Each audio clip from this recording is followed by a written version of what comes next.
কুমিল্লাও চাই, নোয়াখালী চাই, কুমিল্লাও চাই, চট্টগ্রাম চাই। তবে আপনাদেরকে জানিয়ে রাখতে চাই, ভারতের আগ্রাসনের বিরুদ্ধে বাংলাদেশ সেনাবাহিনী কঠোর অবস্থান করছে। বাংলাদেশ সেনাবাহিনী নতুন নতুন সব অস্ত্র ক্রয় করছে, যা সত্যি প্রশংসনীয়। চলুন এ বিষয়ে আপনাদেরকে কিছুটা তথ্য দেই। বাংলাদেশের সবথেকে শক্তিশালী বাহিনী হচ্ছে বাংলাদেশ সেনাবাহিনী। দেশের যে কোনো বিপদ আপদে ভরসার জায়গা হচ্ছে সেনাবাহিনী। দক্ষিণ এশিয়ার তৃতীয় বৃহত্তম শক্তিশালী বাহিনী হচ্ছে বাংলাদেশ সেনাবাহিনী। তবে পেশাদারিত্ব ও দক্ষতায় বাংলাদেশ সেনাবাহিনী ভারতের চেয়ে কয়েক গুণ এগিয়ে আছে। কারণ বাংলাদেশ সেনাবাহিনী এই পর্যন্ত পৃথিবীর 43টি দেশে যুদ্ধ করার অভিজ্ঞতা রয়েছে। বিপরীতে ভারতীয় সেনাবাহিনী ভারত ব্যতীত অন্য কোনো দেশে যুদ্ধ করার অভিজ্ঞতা খুব একটা নেই। বাংলাদেশ সেনাবাহিনী জাতিসংঘের অধীনে প্রায় অর্ধশতাধিক দেশে সরাসরি যুদ্ধ করার অভিজ্ঞতা পেয়েছে, যার ফলে বাংলাদেশ সেনাবাহিনীর দক্ষতা ও অভিজ্ঞতা ভারতীয় সেনাবাহিনীর থেকে অনেক বেশি। পেশাগত দক্ষতার পাশাপাশি আধুনিক সমরাস্ত্র ক্রয়ে মনোযোগ দিতে শুরু করেছে সেনাবাহিনী।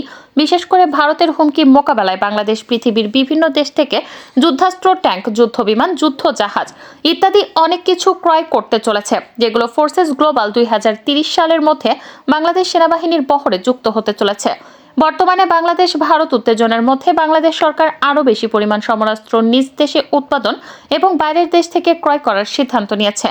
বাংলাদেশ এমন ভয়ঙ্কর কিছু অস্ত্র অর্ডার করেছে, যেগুলো হাতে পেলে বাংলাদেশ সেনাবাহিনী আরও বেশি শক্তি হয়ে যাবে।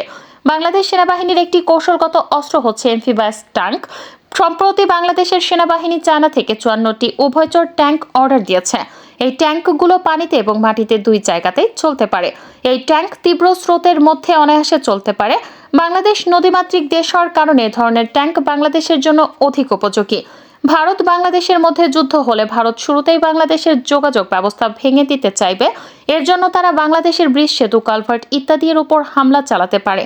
কিন্তু বাংলাদেশের উভয়চর ট্যাঙ্কগুলো নদী, নালা, খালবিল সহ সব জায়গাতেই চলতে পারে, আর এর জন্য যুদ্ধক্ষেত্রে এগুলো সব থেকে বেশি ব্যবহার করা যাবে। টাইপ 8103 মডেলের এই ট্যাঙ্কগুলো মাটিতে এবং পানিতে সমানভাবে যুদ্ধ করতে পারে। এতে রয়েছে 105 মিলিমিটার মেশিন গান, রয়েছে 125 মিলিমিটার সেকেন্ডারি গান এবং anti tank missile firing capability. তাছাড়া বাংলাদেশ সেনাবাহিনী অস্ত্র ক্রয়ের দিক থেকে বেশ দক্ষতার পরিচয় দিয়েছে। কৌশলগত দিক থেকে বাংলাদেশ সেনাবাহিনী এই ট্যাঙ্কগুলো চীন থেকে অর্ডার করেছে, কারণ বাংলাদেশের অন্যতম প্রতিপক্ষ রাষ্ট্র হচ্ছে ভারত, আর ভারতের প্রধান শত্রু হচ্ছে চায়না। ভারত চাইলেও এই উভয়চর ট্যাঙ্ক চায়না থেকে ক্রয় করতে পারবে না। আর যুদ্ধক্ষেত্রে যত ইউনিক অস্ত্র দিয়ে শত্রুকে ঘায়েল করা যায়, যুদ্ধক্ষেত্রে ততটা এগিয়ে থাকা যায়। ইতিমধ্যে চায়নার আর্মি বাংলাদেশ আর্মির জন্য এইসব ট্যাঙ্ক তৈরির কাজ শুরু করে দিয়েছে। স্থলপথের পাশাপাশি আকাশপথেও যুদ্ধের সক্ষমতা অর্জন করছে বাংলাদেশ সেনাবাহিনী। ভারত কেন বাংলাদেশ দখল করতে পারবে না? বাংলাদেশে আক্রমণ করলে নিজেই ধ্বংস হবে ভারত। ভারত দীর্ঘদিন ধরে বাংলাদেশের ওপর আগ্রাসন চালিয়ে আসছে। সাম্প্রতিক সময়ে ভারতের মাথা ব্যথার অন্যতম কারণ হচ্ছে বাংলাদেশের রাজনৈতিক পথ পরিবর্তন। কারণ ভারতের কথায় এখন আর বাংলাদেশ পরিচালিত হচ্ছে না, যার ফলে ভারতের পক্ষ থেকে পরোক্ষ এবং প্রত্যক্ষভাবে বাংলাদেশকে দখলের হুমকি দিচ্ছে। বাস্তবতা হচ্ছে ভারতীয়দের সামরিক শক্তি, তাতে ভারতই আগামী দিনে দখল হতে পারে। কারণ ভারতের প্রতিপক্ষ চীন এবং পাকিস্তান মোকাবেলায় তাদের সামরিক শক্তি যথেষ্ট নয়।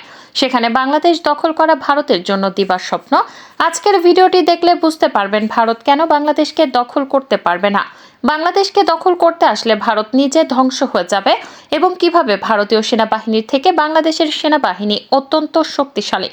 যারা দেশকে ভালোবাসেন তারা ভিডিওটিতে একটি লাইক দিয়ে এবং সাবস্ক্রাইব করে আমাদের পাশে থাকুন। যেমনটা জানেন, ভারতের সেনাবাহিনীর সংখ্যা প্রায় 13 লক্ষ, যা চীনের প্রায় পৃথিবীর দ্বিতীয় সর্বোচ্চ।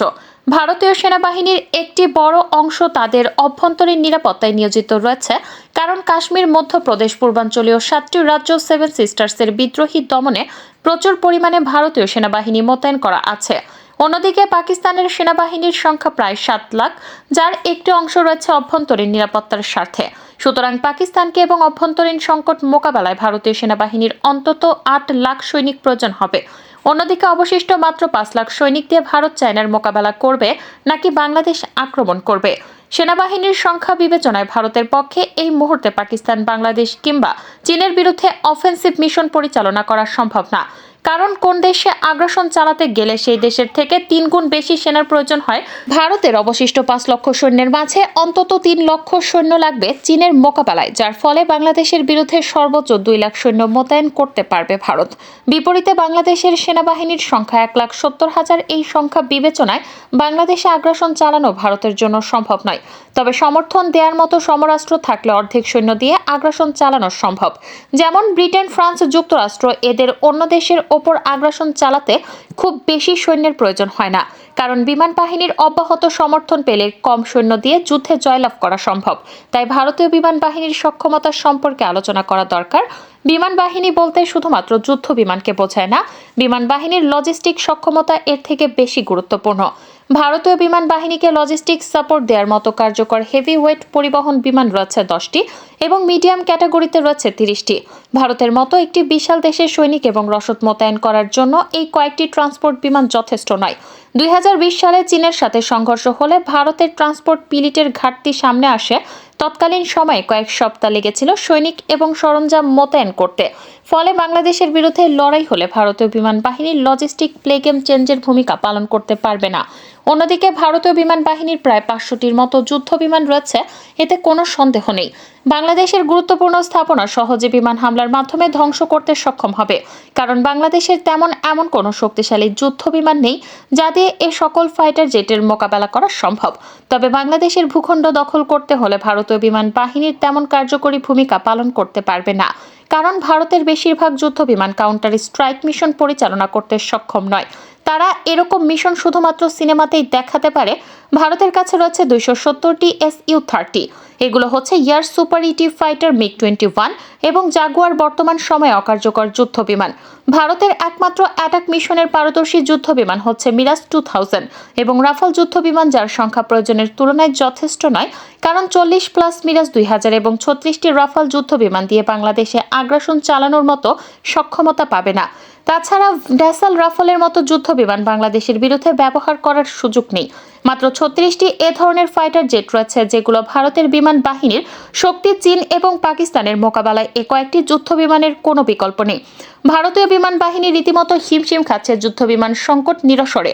যদিও ভারতের যুদ্ধ বিমান অনেক মনে হতে পারে, তবে প্রতিপক্ষের মোকাবেলায় তা যথেষ্ট নয়, কারণ পাকিস্তানের নিকট বড় অঙ্কের জেঠান সি এবং F-16 যুদ্ধ বিমান রয়েছে। ফলে ভারতের রাফাল যুদ্ধ বিমান ছাড়া সেগুলোকে মোকাবেলা করা কঠিন। অন্যদিকে চীনের বিমান বাহিনীর সাথে ভারতের বিমান বাহিনীর কোনো তুলনা চলে না।